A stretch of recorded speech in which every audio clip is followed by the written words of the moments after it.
Prepare to ignite your creativity and fasten your seatbelt as we zoom into the express lane of inspiration in 2024. Today's episode guarantees an exciting voyage packed with dynamic tools and turbocharged ideas. Come be a part of the excitement. The ride is about to begin.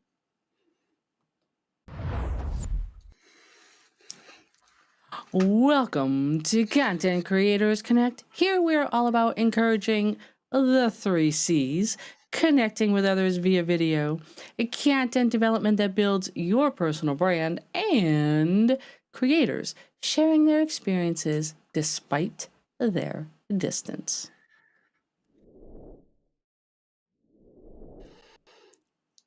My friends, the C3 team member leading this evening is Kevin, also known as ClasicMac to his online community. He is a strong advocate in finding low-cost tools to help you in your live streaming journey. So, I have a question for you guys. How do you approach long-term planning for your streaming? Like, do you outline any specific goals or milestones that you wish to achieve throughout the year? And why don't we start off with Dori? Okay, I don't really have a long-term plan. Honestly, my goal when I stream is really about just reaching my audience in a meaningful way. And that does not, I don't mean to denigrate or downgrade other people's purposes, because I know everyone has that same purpose. They want to reach their audience in a meaningful way. But they also plan and prep, which I'm not really sure if it's good, bad, or indifferent that I don't. But really right now, I don't plot and plan content in advance. I guess if you were asking specifically about goals, I would say that that is my goal. My goal is to try to reach as many people as I can meaningfully, if that even makes sense? Question mark. Manny, what do you think? Well, I'm almost in the same boat. In years past, there have been those moments where it's like, oh, I got this goal, I got that goal, write it down, or turn into a new year, have these resolutions. I don't really take that approach anymore, especially when it comes to my content planning. Yes, I do have content planned out. I don't have a long-term plan for the content because really it's more of a put up content when I can, as I can, but do my absolute best to get better and better. So long term, I do have goals with my channels, with my YouTube channels, with my clients' YouTube stuff and those type of things.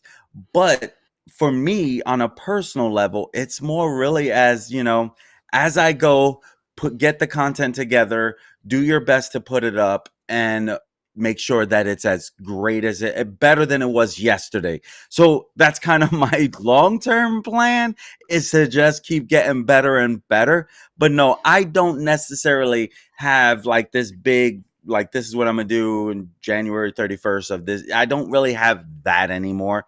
I do have content planned for like the week, but I schedule it and post it. But I don't, that's not really long term, right? To me, I hear long term, I think of a year or more. So for content creation, my long term plan is to stick with it, be consistent, don't give up. Short term plan is just keep getting better and better. I don't know if that's the type of answer you're looking for, but my friends, if this is the type of content that you'd like to see more of, please consider hitting the subscribe button and the notification bell. That way you do get notified whenever we go live or put up some content.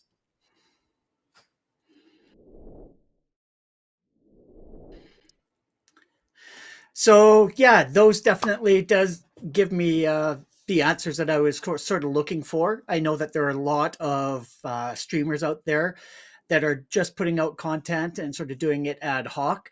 But yeah, there still has to be some sense of planning prior to actually going live. So, in terms of long term planning, though, I've come up with a bunch of different ideas, different tools to help you with that.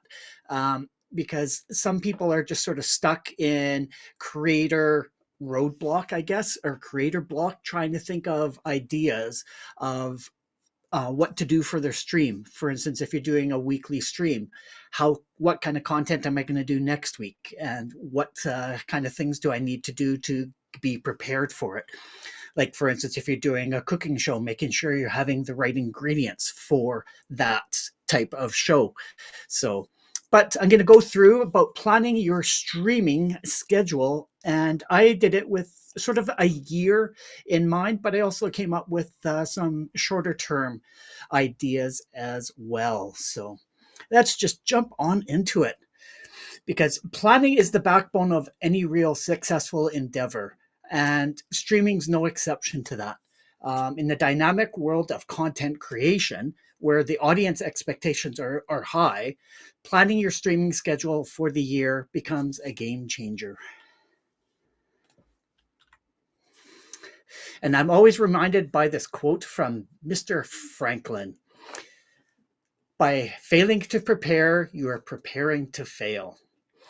And I've used that so many times in my life. And when I started streaming, the same thing is like, you need to have that plan that you can fall back on in case, if you're trying to do things ad hoc, you don't have a backup plan. But if you have that backup plan ready to fall back on, then you can continue on with that.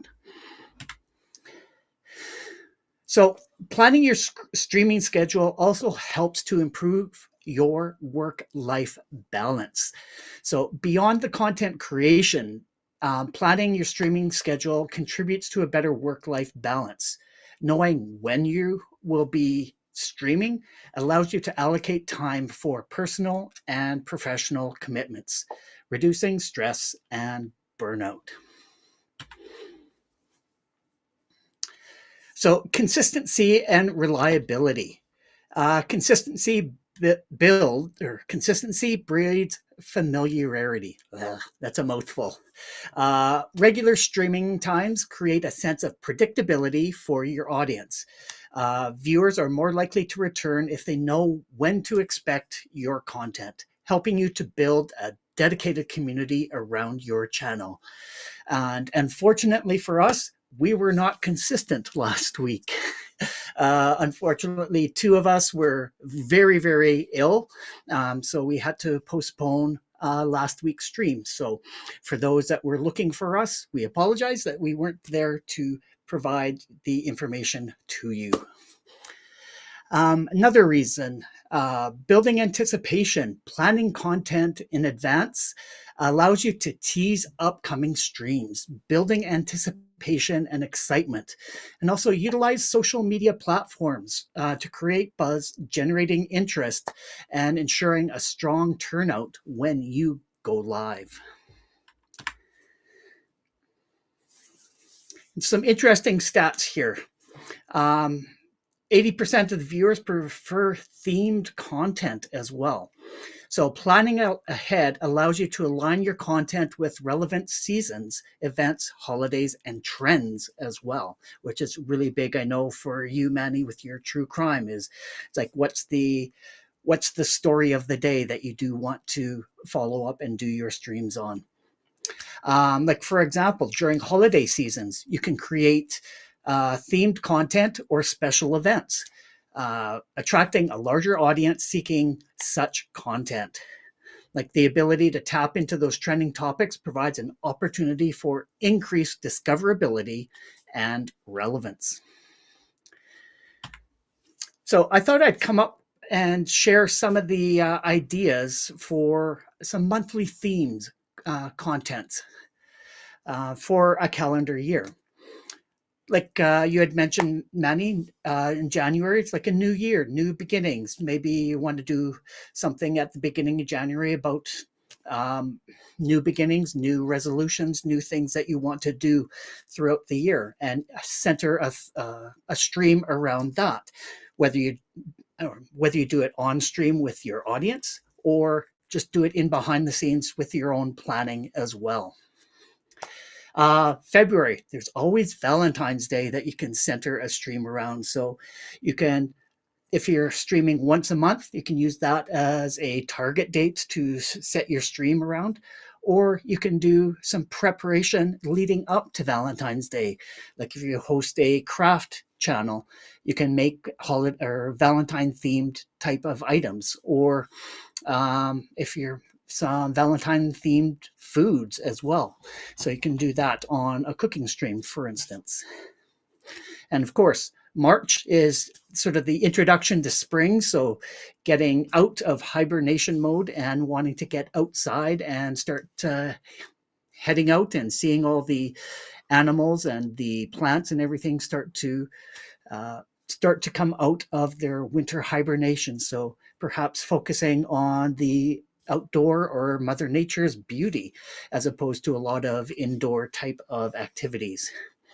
April is always around Easter, so you can do some fun egg hunt or bunny related or those types of fun little streams. And May, always want to say hi and thank you to your mother as well. So always do a Mother's Day theme. And then in June, Father's Day. Just ideas throwing out of streams that you potentially could do. And then July, you're starting into summer activities now and a bunch of festivals that go on as well. So leading and sort of teasing these different festivals, preparing, or if you're making something on stream for these types of festivals or like fairs, like a Renaissance fair, if you're wanting to make costumes for it, that would be an excellent opportunity for an idea for streams leading up to that Renaissance fair. And sort of the same thing in August. Then there's usually some sort of civic holiday around there for a long weekend. So use that sort of as a theme to aim towards. And yeah, music festivals as well are big in August. So just a couple of ideas for there. And then September, always the back to school. So getting ready to go back to school, whether it be creating new routines after being done with the summer, getting into a new schedule. Your kids are 1 year older, so what new things are they going to experience? And then October, it's an easy, always aim for Halloween because that's always a fun time to be able to stream, whether you're making, baking, or creating different items. Like I know for us, we've done a couple of fun streams around Halloween about creating graphics for your streams as well. So that's always something fun to aim towards. And then November, myself, I'm always a big proponent of saying thank you to our veterans, and here in Canada, it's Remembrance Day. So doing different activities to help raise some funds, or some here where I am, I like to raise some food for the Veterans Food Bank as well. So sort of do something to say thanks to our military people. And then December, there's always Christmas you can aim towards. The holidays, the songs, the characters, the movies, TV shows, all that sort of thing, all those sorts of things you can sort of incorporate into streams and engage with your audience as well. And around December, people are starting to get into that holiday spirit and are looking for that holiday type of content as well.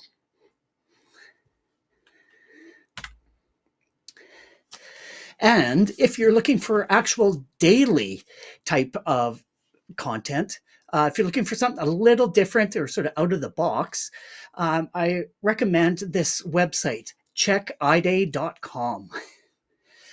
It's the world's most complete holiday listing, which automatically updates to show you today's holidays.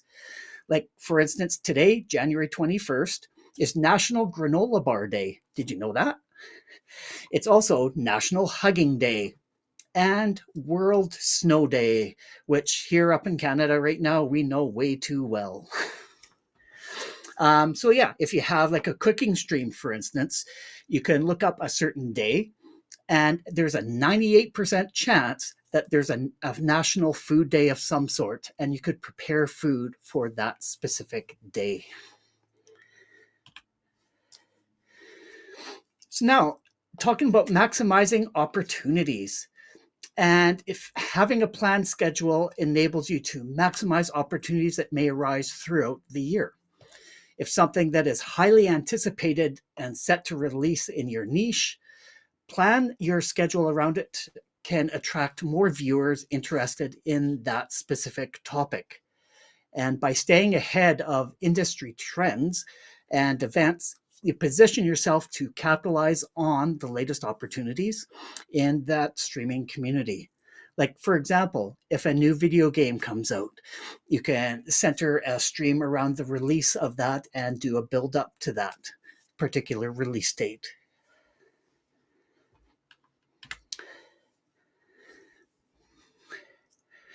And then just a bit of a timeline here. Talked about like milestone 1, identifying themes and streaming events that you want to do throughout the year. And then sort of do a mid-year check, number 2, to evaluate your engagement and then adjust your calendar and content plan accordingly. Number 3, doing a promotional blitz and publicize upcoming content and your streaming schedule. And then, of course, at the end of the year, you want to sort of review the entire year to see whether you've achieved everything and assess your overall content strategy. And then the next couple of slides that I have here have to do with some planning tools to help you with your planning process. And you're going to like these because these are free or low cost, which is something that I really enjoy sharing with you. So the number 1 thing I have listed here, Google Calendar. This helps you to schedule your content releases and planning content related activities specifically for you to keep yourself on track. And Manny has mentioned this many times in the past, Google Trends, allowing you to see what people are searching and looking for, and popular search queries. And one tool that we've used before, Notion. It's a free and flexible tool for creating content calendars and collaborative planning. Trello is another project management tool for organizing content ideas and tasks. Evernote, it's very useful for jotting down ideas, drafting scripts, and organizing research materials. That's available on a mobile app so that you can take it on the go with you as well.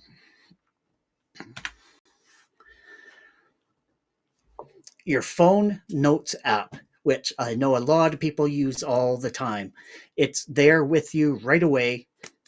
So just jotting down content ideas. You come across something and say, hey, I could use that in the stream or as a content. Pull out your phone, write it down. So drafting scripts and helping organize your research materials. And something that we absolutely love here at C3, Canva. Offers free graphic design tools for creating visuals, thumbnails, and social media graphics. And within the last year, they've implemented a lot of AI as well, which I absolutely love. And next up, Buffer. It's a free tool for scheduling and analyzing social media content. Shotcut, an open source free video editing software with a user-friendly interface. CapCut is another video editor for everyone to create anything, anywhere. And CapCut is online, so you don't have to be on a computer to be able to use it. You could use it on your phone. You can use it in the library on the local machine. So zero cost to it. It's an online tool available for you to use. And of course, we have to add in those AI tools as well. So ChatGPT, that AI language model that can assist users in generating and refining plans, offering insights and providing information related to a diverse range of topics. And sort of the same thing with Microsoft Copilot, which is Microsoft's equivalent of ChatGPT. So excellent tools to help you with your planning and moving forward with your content. So planning your streaming schedule is not just about creating a timetable, it's about building a strategic roadmap for success. The benefits extend beyond the immediate gains, fostering a more sustainable and enjoyable streaming experience for both you, the creator, and your audience. And with that, I just spewed out a bunch of information, and I'm really curious to find out more about what Dori and Manny, whether they actually use some of this information already, or if there's something new that you may have taken away from this. So why don't we head on back, and we'll start off with Dori. Anything new that you think that you might use in your planning going forward?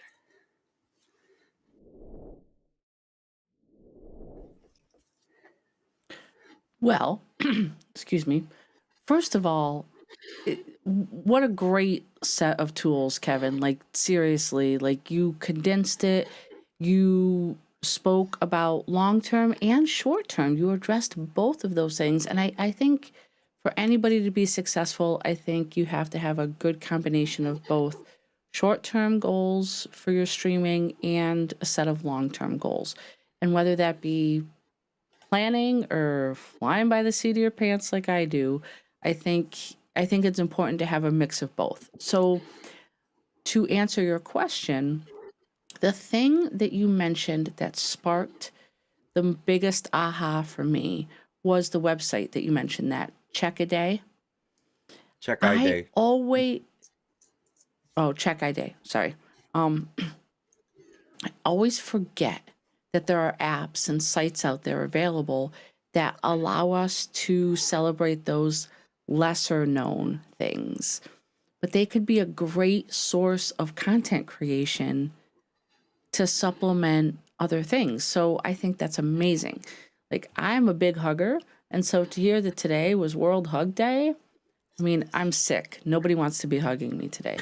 But I love that because that's not something that would typically necessarily come up in a stream, but you can talk about the health benefits of hugging. You can talk about Mhm. the mental health benefits of hugging, right? You could talk about, I don't know, personal space versus not personal space. There's so many things you could create content around just on that one topic. So that was a really amazing reminder for me.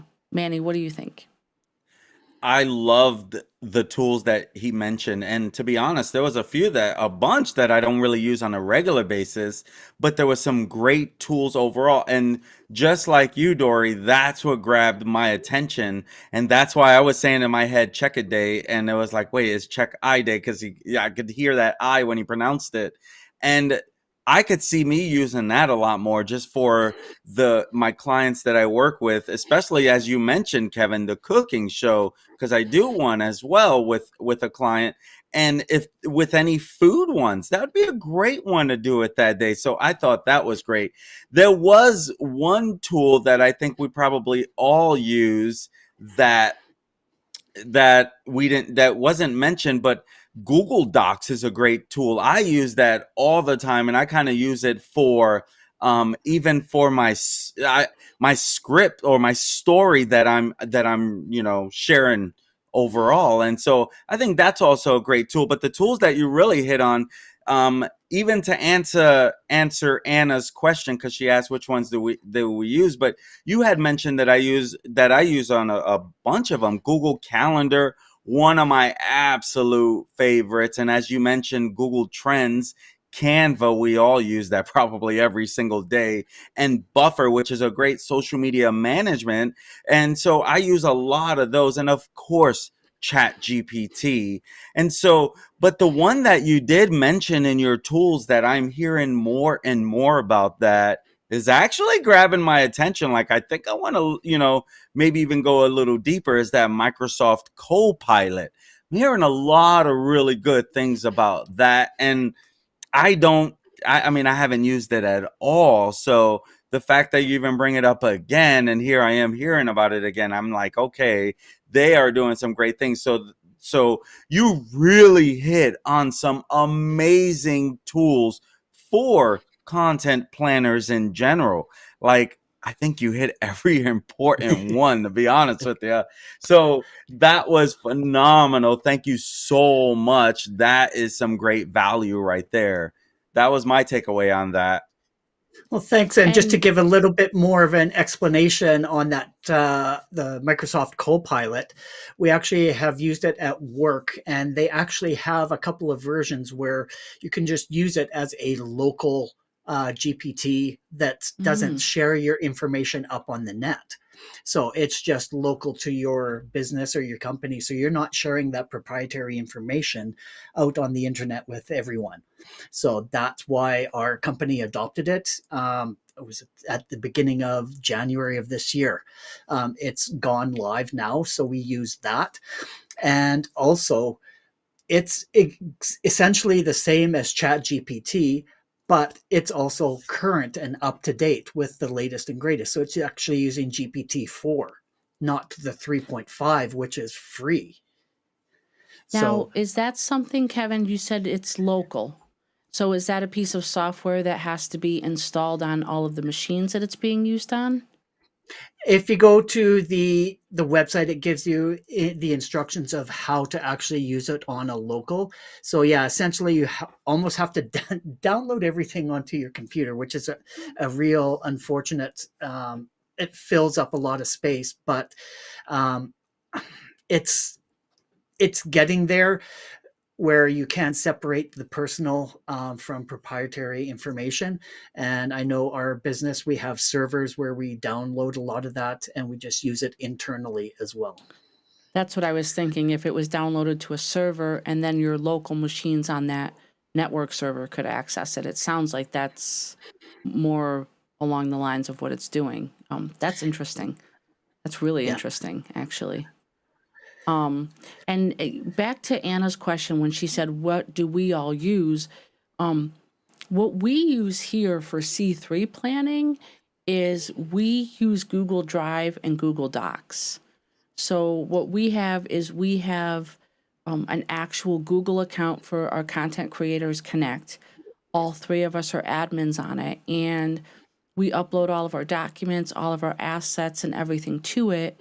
And we all have access to it at any given moment. So we heavily utilize Google here at C3 for the collaboration and planning piece.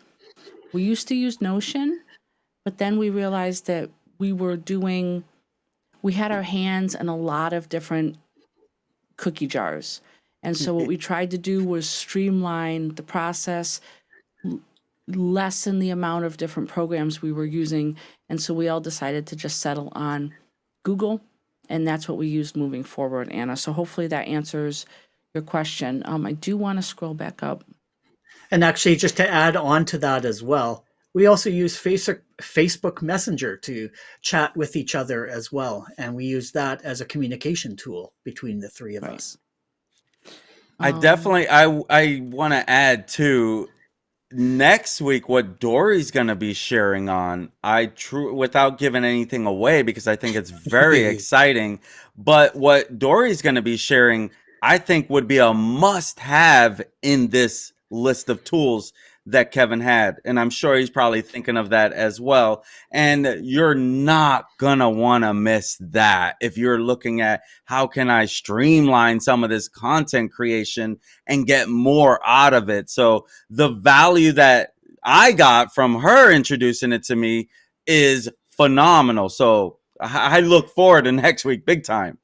And what did I I just know. say about teasing upcoming content? It's like that's why you plan on what you're going to be doing coming up. It's so you For can sure. tease For sure. and get somebody to attend the session next week. Well said. Definitely. Um, Anna actually mentioned that she's working on her content right now as well. So perfect timing, Kevin. Perfect timing for this content. And Anna said yes, for sure. She's going to be with us next week. So I think this was a great list. And just to quickly recap, everything is in the comments. Lots of free and low cost planning tools, from Google to even just the Notes app on your phone, which I use constantly. And some of these other things, I've used CapCut. I have not used Buffer, and I have not used Shotcut. So I'm interested to check out those two tools in particular. So before we send it over to Kevin to wrap it up, do either of you have any other parting words? Yes, as another great tool that Android version of YouTube's little video editing software, I think that's another great tool to keep in the back of your pocket too, while we're on the editing subject and making life easier. But it's only for the Android users. That's all I got. And I'll give you 2 thumbs up for that because I'm an Android user as well. So thank you for joining us tonight, as we've gone through talking about some tools that would help you with your planning process. And I just wanted to give you another video to go and check out. It was called Create Bulk Content in Minutes with Canva and Chat GPT. And Dori's going to post that link to that video in our description or in our comments there. And that was dated just late in the fall, September 17th of 2023. But seeing as we have planning for 2024 on our minds right now, I have a gift for everyone there. It is a free PDF because not everyone likes doing things digitally. They want to be able to manually and use a tactile thing. So I've created a planner for you that you can print out and use for the entire year. So Dori, go ahead and post that into the comments as well. Click on that link and you should be able to download that PDF and use it however you want to this year. And my friends, if you enjoyed content like this and you're finding it useful, we would love it if you would like and subscribe to our channel. And remember, sharing our content is also a great way to spread the love. And you can visit our website for information on all the ways that you can connect with us. Right there, you can see it on your screen, linktr.ee/Content Creators Connect. We are on YouTube, Facebook, and Twitter. And be sure to drop down into the comments below and let us know what kind of content that you would like us to cover in the near future. So don't hesitate, comment below. And we want to say thank you for joining Content Creators Connect, aka C3, tonight as we saw Kevin help us map out our roadmap for success in 2024. We will return next Sunday at 8 p.m. Eastern, where my voice will 100% be back, and I will be comparing 2 popular AI tools for repurposing content and creating YouTube Shorts. We will be multicasting live to YouTube, Facebook, and X, so be sure to join us. Until then, we urge you to identify and lean into your 3 C's. Start today creating unique content that builds connections and breaks down those barriers. See you next week. Bye-bye. Thanks for Bye. joining.